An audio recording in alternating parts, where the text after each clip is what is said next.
The उपनिषद। उपनिषद का हमारे पास जो टोटल है 108 उपनिषद हैं जो हमारे वेदों में बताए गए हैं। इसका मतलब क्या है? To sit down near someone, मतलब चेले का अपने गुरु के पास बैठना, उसको बोला गया है इसमें। ये इसका मतलब है to sit down near someone. हमारे पास जो टोटल उपनिषद है वो 108 है, जिसमें से सबसे फेमस जो है मंदुका उपनिषद, जिसमें बात की गई है, जिससे हमने जो था सत्यमेव जयते लियो है।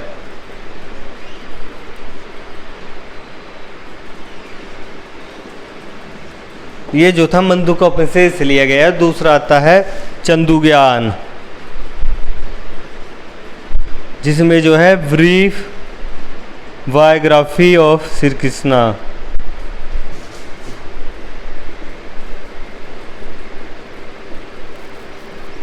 लॉर्ड कृष्णा। इसके बाद और एक आता वृद्ध हरनायक उपनिषद।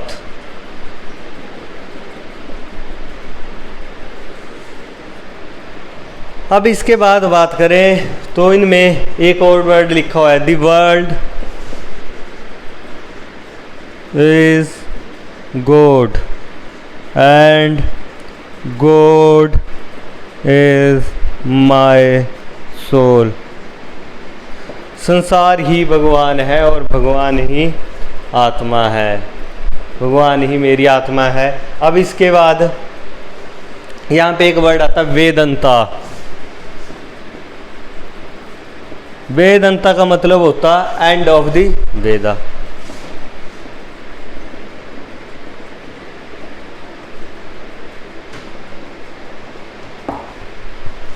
अब इसके बाद जो आता है आएंगे वेदों के अंग, वेदांग। और जो वेद के अंग है 6 प्रकार के हैं। सबसे पहले शिक्षा, कल्पा, चंद्रा, निरुक्ता, व्याकरणा और ज्योतिषा। इनमें जो है हम इनके बारे में, मेजरमेंट के बारे में और ग्रामर के बारे में, ग्रामर को जो एरर है या कुछ और चीज़ें इसमें है, जैसे कि एस्ट्रोनॉमी के बारे में, इन्हें वेद अंग में लिखा हुआ है। अब इसके बाद आते उपवेदा। वेदों में जो है 4 प्रकार की स्मृति है बताई हुई है। एक आती पराशर, नारद और यवलक स्मृति, और लास्ट जो आती है मनु स्मृति। और एनिशियंट हिस्ट्री के जो है ग्रेट लॉयर के नाम से जो है मनु को जाना जाता था। ये एनिशियंट हिस्ट्री के ग्रेट लॉयर थे। अब इसके बाद बात करते हैं हम उपनिषद की।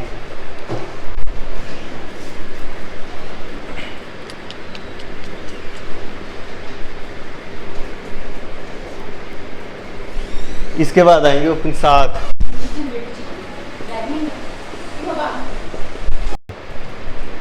इसके बाद आएंगे वेदा। अब उपवेदा की बात की जाए तो हमारे पास 4 है। सबसे पहले बात करते हैं हम आयुर्वेदा। ये डील करता है ऋग्वेदा से। इसके बाद आएगा शिल्पवेदा। ये डील भी करेगा अथर्ववेदा से। और इसके बाद आएगा गंधार,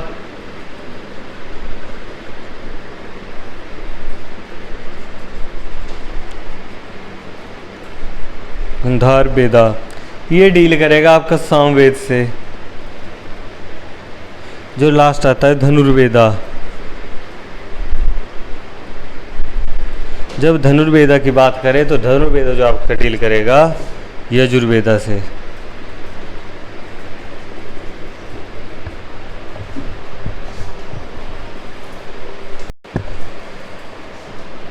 अब जो महाभारत, जब महाभारत की बात की जाए तो महाभारत को किसने लिखा था? वेद व्यास जी ने। अब बात करें रामायण की, तो रामायण को किसने लिखा था? वाल्मीकि ने। जो महाभारत था उसको 950 BC में लिखा था और रामायण को जो था 12वीं सेंचुरी में लिखा था। अब इसके बाद जो आता है कि जो महाभारत को जो है पर्शियन लैंग्वेज में ट्रांसलेट किया, तो महाभारत का क्या नाम था पर्शियन लैंग्वेज में? इसका नाम था रज़मनामा।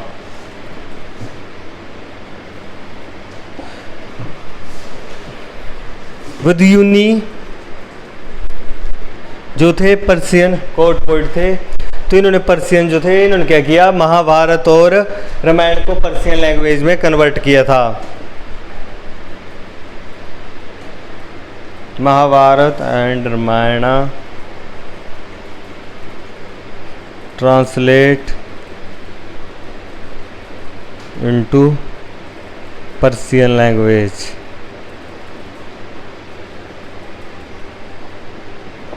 अब इसके बाद आते हैं कि किसने भागवत गीता को जो था इंग्लिश में ट्रांसलेट किया था?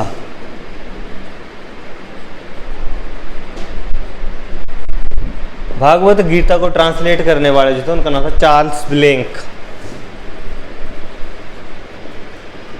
चार्ल्स ब्लिंक ने जो था इनको भागवत गीता को इंग्लिश में ट्रांसलेट किया था। अब इसके बाद जो महाभारत है, महाभारत में टोटल चैप्टर कितने थे? 18 अध्याय थे, यानी 18 चैप्टर थे।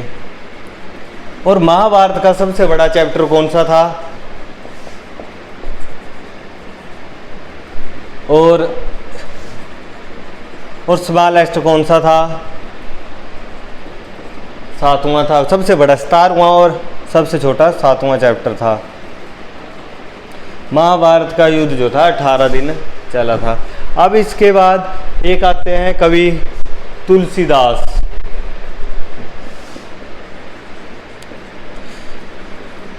पूछा जाता है एग्जाम में कि तुलसीदास ने कौन कौन से काव्य लिखे थे।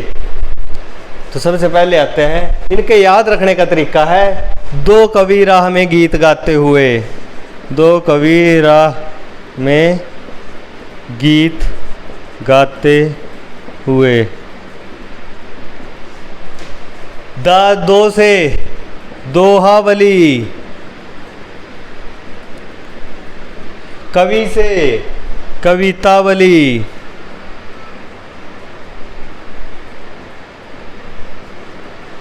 रा से रामचरितमानस। हा से हनुमान चालीसा।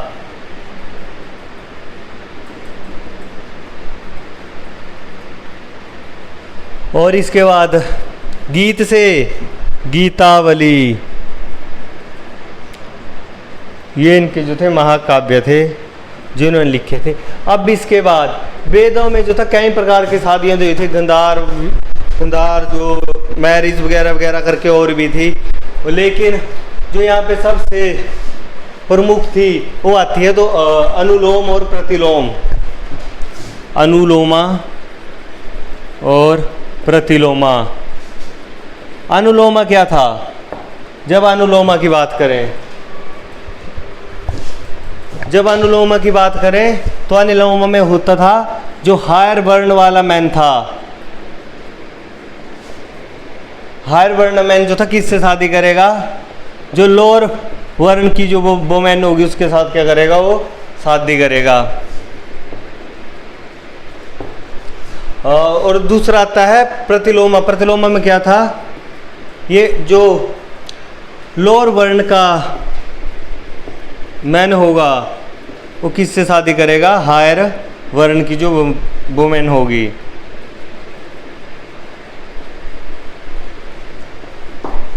ये थे आपके वेद जो कंप्लीट हो चुके। स्टार्ट करेंगे हम महाजनपद।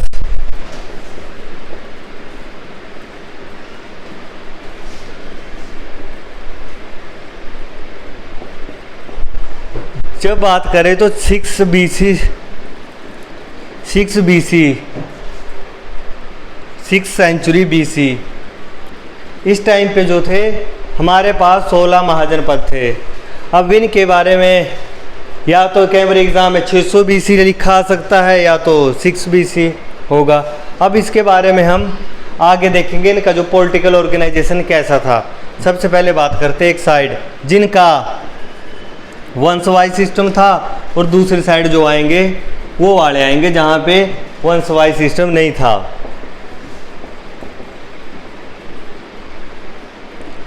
अब यहाँ पे जो वंशवाइज वाले सिस्टम थे वहाँ पे सबसे पहले आएगा मगध, अंग, उसके बाद मगध, अंग, अवंती, छेदी, गंधार, सुरसेना,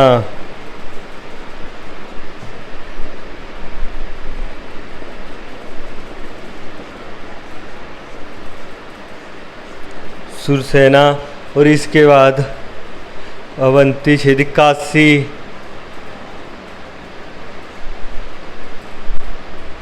एक आएगा मत्स्य, और दूसरा आएगा वत्स्य, और एक लास्ट आएगा खोशाला। अब इसके बाद बात करते जहाँ पे वंशवाही सिस्टम नहीं था, नॉन मोनार्क था। अब यहाँ पे सबसे पहले आएगा अस्माका, कंबोज, कुरु, बाजी, पंचाल, अस्माका, कंबोज, कुरु, बाजी, पंचाल और मल्ला, ये जो थे 16 महाजनपद थे। सबसे पहले हम बात करते हैं इस साइड से मगध। जब मगध एम्पायर की बात करें तो मगध एम्पायर की लोकेशन कहाँ पे मिलती है? इसकी हमें जो प्रेजेंट लोकेशन मिलती है नालंदा, और कहाँ पे? नालंदा और गया, बिहार में जो है इसकी प्रेजेंट लोकेशन हमें मिलती है। इस टाइम पे जो फेमस किंग जो थे उनका नाम था अजातशत्रु और बिंबिसार, और इनकी कैपिटल जो राजगीर हुआ करती थी। जब इसके बाद अंक की बात करें तो अंक कहाँ पे था? मुंगेल और भागलपुर साइड था। मुंगेल और भागलपुर साइड में इसकी प्रेजेंट लोकेशन मिलती है। इनकी कैपिटल जो होती थी चंपा। इसके बाद बात करते हैं हम मल्ला की। तो मल्ला की प्रेजेंट लोकेशन कहाँ पे थी? जब मल्ला की प्रेजेंट लोकेशन की बात करते हैं तो मल्ला की हमें प्रेजेंट लोकेशन जो मिलती है गोरखपुर द्योरी में मिलती है।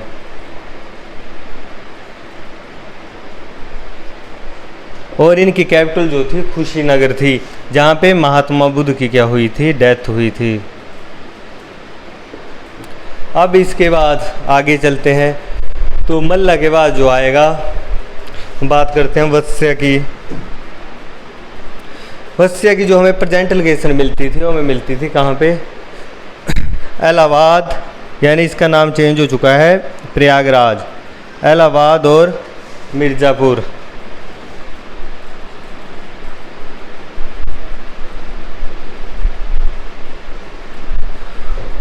और इनकी कैपिटल जो थी कौशाम्बी करके थी। इसके बाद काशी। जब काशी की बात करें तो काशी की प्रेजेंट लोकेशन वाराणसी में ही मिलती है। और काशी के हराने के बाद इसको हराया था खोशाला ने। जो खोशाला है काशी खोशाला, जो खोशाला की हमें प्रेजेंट लोकेशन कहाँ मिलती है? फैजाबाद, अयोध्या में।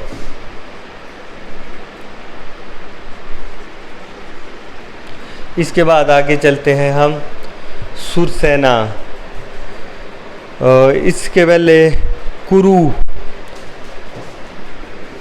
कुरु जो है इसकी लोकेशन आप मिलती है थानेश्वर हरियाणा में, और इसकी कैपिटल जो हुआ करती थी इंद्रप्रस्थ। इंद्रप्रस्थ जो दिल्ली का पुराना नाम था। अब इसके बाद आगे पंचाल जो था वो पंचाल रिवर के किनारे बसा हुआ था, और पंचाल की जो है प्रेजेंट लोकेशन मिलती है वो रुहेलखंड में मिलती है। इसकी 2 कैपिटलें हुआ करती थी, नॉर्थ में थी जो उसका चित्रा, और साउथ में जो थी उसका नाम था कंपलिया। ये पंचाल रिवर के किनारे बसा हुआ था। अब इसके बाद हम आगे बात करते बाजी। तो बाजी की प्रेजेंट लोकेशन कहाँ पे थी? बाजी की प्रेजेंट लोकेशन मिलती है मुजफ्फरपुर में, और इनकी कैपिटल थी क्या थी? बाजी की वैशाली। अब इसके बाद बात करते हैं हम अस्माका की जो प्रेजेंट हमें लोकेशन मिलती है गोदावरी और नर्मदा रिवर के ऊपर।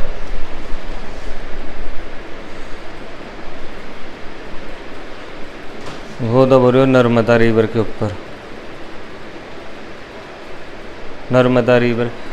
और इसकी जो कैपिटल थी वो पौडन्य थी। इसके बाद बात करते कंबोज की हमें प्रेजेंट लोकेशन जो मिलती है वो मिलती है हज़ारा डिस्ट्रिक्ट ऑफ पाकिस्तान में, और इसकी कैपिटल जो हुआ करती थी फत्ताका और राजपुर हुआ करती थी। अब इसके बाद गंधार। जब गंधार की बात करें तो गंधार से जो थे शकुनी जो मामा थे महाभारत में, वहीं से बिलोंग करते थे। यहाँ पे जो सुब्बल के वो बेटे हुआ करते थे, सुब्बल राजा हुआ करता था गंधार का, उनके बेटे थे। गंधार की जो प्रेजेंट लोकेशन की बात की जाए, ये नॉर्थ वेस्ट ऑफ पाकिस्तान और अफ़गानिस्तान के आता है, अफ़गानिस्तान में वैसे तो ये। और यह इसकी जो कैपिटल हुआ करती थी वो हुआ करती तक्षशिला यूनिवर्सिटी जो है लेटर वैदिक पीरियड के टाइम पीरियड से है। अब इसके बाद बात करते सुरसेना। जब सुरसेना की बात की जाए तो इसकी प्रेजेंट लोकेशन में मिलती है ब्रिज मंडल मथुरा में, और कैपिटल भी क्या थी? मथुरा। और यहाँ पे जो मोस्ट फेमस किंग आता है उसका नाम था अवंतीपुत्रा। जब इसके बाद बात करें छेदी, तो छेदी की प्रेजेंट लोकेशन कहाँ मिलती है हमें? छेदी की प्रेजेंट लोकेशन की बात की जाए तो इसकी मिलती है बुंदेलखंड में।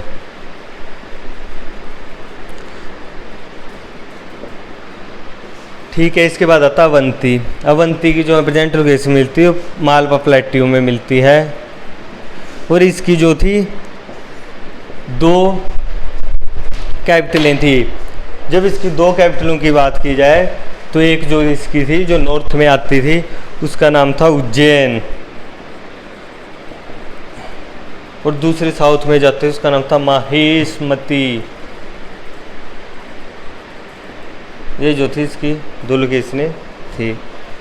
ये थे आपके 16 महाजनपद। हम स्टार्ट करेंगे बुद्धिज़्म की बात करें तो बुद्धिज़्म कैसे और क्यों इंडिया में आया। यहाँ पे ऐसा था इंडिया में, जो आपने वेद भी देखे उनमें भी सेक्रीफाइसेस और बलियाँ वगैरह थी, और कास्ट की दिक्कतें चली हुई थी। इसलिए जो था लोगों ने बुद्धिज़्म और जैनिज्म को अडॉप्ट करना बेहतर समझा। इसलिए सबसे पहले हम बात करते हैं बुद्धिज़्म की। तो बुद्धिज़्म जो है 3 टायर पे डिपेंड करता है, जिसमें बुद्धा इसके फाउंडर थे, धामा इसकी टीचिंग थी, सांगा इसके Monks and Buddhist Monks and nuns हुआ करते थे। अब इसके जो है 3 टायर सिस्टम को 3 बास्केट के नाम से भी जाना जाता था।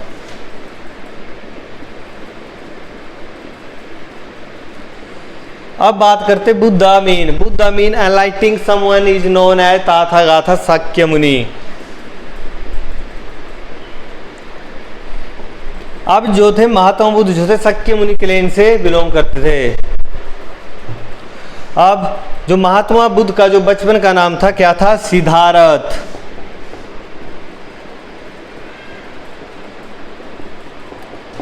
अब महात्मा बुद्ध का जो जन्म हुआ था कहाँ पे हुआ था? वैशाख पूर्णिमा में लुम्बिनी कपिलवस्तु नेपाल में हुआ था। और कब हुआ था? 563 BC में। अब इसके बाद बात करें तो जो थे महात्मा बुद्ध जो थे वो बिलोंग करते थे शाक्य मुनि क्लेन से। अब इनके जो फादर थे उनका नाम था सुशोधना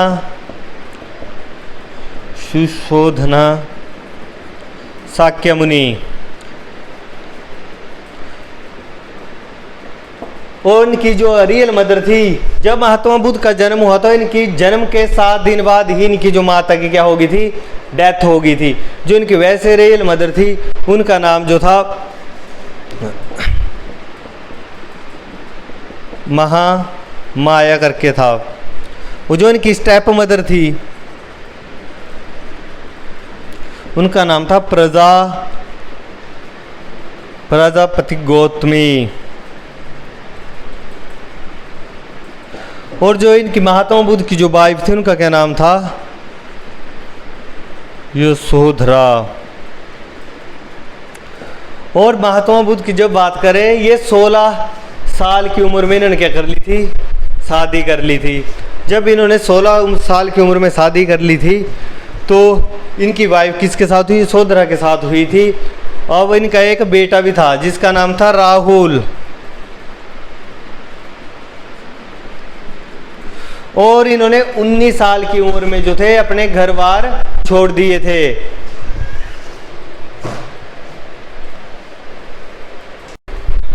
जब महात्मा बुद्ध ने 29 साल की उम्र में घर बार छोड़े तो ये 6 साल के लिए ज्ञान की प्राप्ति के लिए बाहर घूमते रहे। और इनको 6 साल बाद जो थी ज्ञान की प्राप्ति हुई 35 ईयर्स में।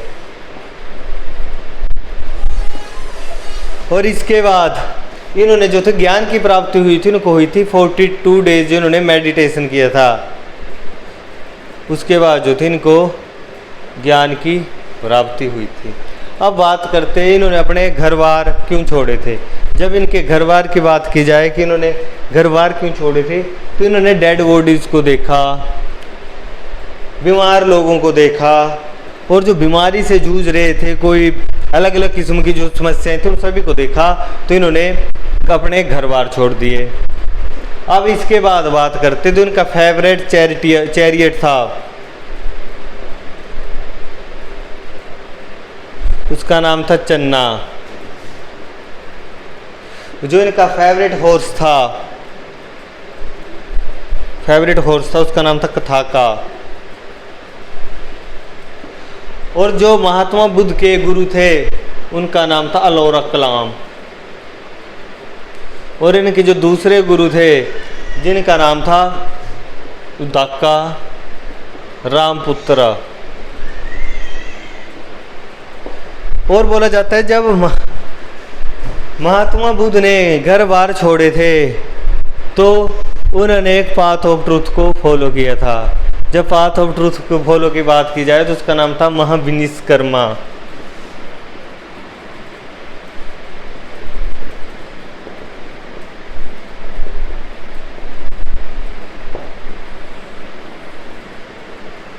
जब महात्मा बुद्ध की बात की जाए तो महात्मा बुद्ध ने जो था कहाँ पे इनको ज्ञान की प्राप्ति हुई थी? बोध गया। और हुई कहाँ पे थी? पीपल के ट्री के नीचे। और वहाँ पे जो था एक नियर रिवर थी जिसका नाम था निरंजन रिवर।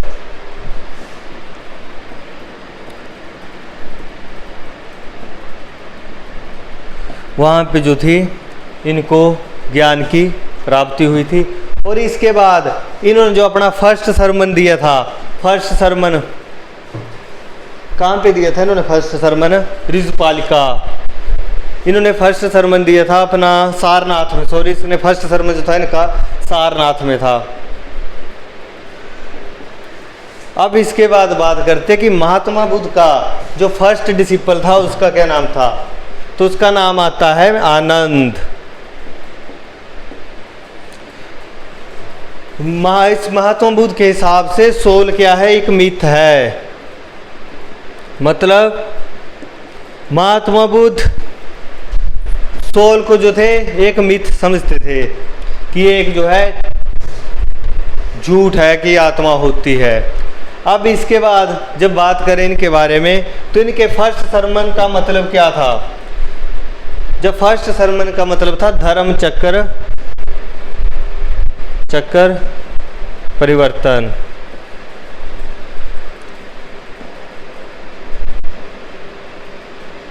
धर्म चक्र परिवर्तन क्या था, एक व्हील था। जैसे जैसे व्हील घूमता रहेगा और टाइम भी वैसे वैसे चेंज होता रहेगा। इसके लिए जो ये व्हील कहाँ पे था, ये भी बोध गया में इन्होंने बनवाया हुआ था, धर्म चक्र परिवर्तन, सारनाथ में। अब इसके बाद महात्मा बुद्ध का जो लास्ट डे, जिंदगी का जो लास्ट डे था, उन्हें स्पेंड किया था वैशाली में। और इनकी डेथ जो हुई थी वो हुई थी कुशीनगर में।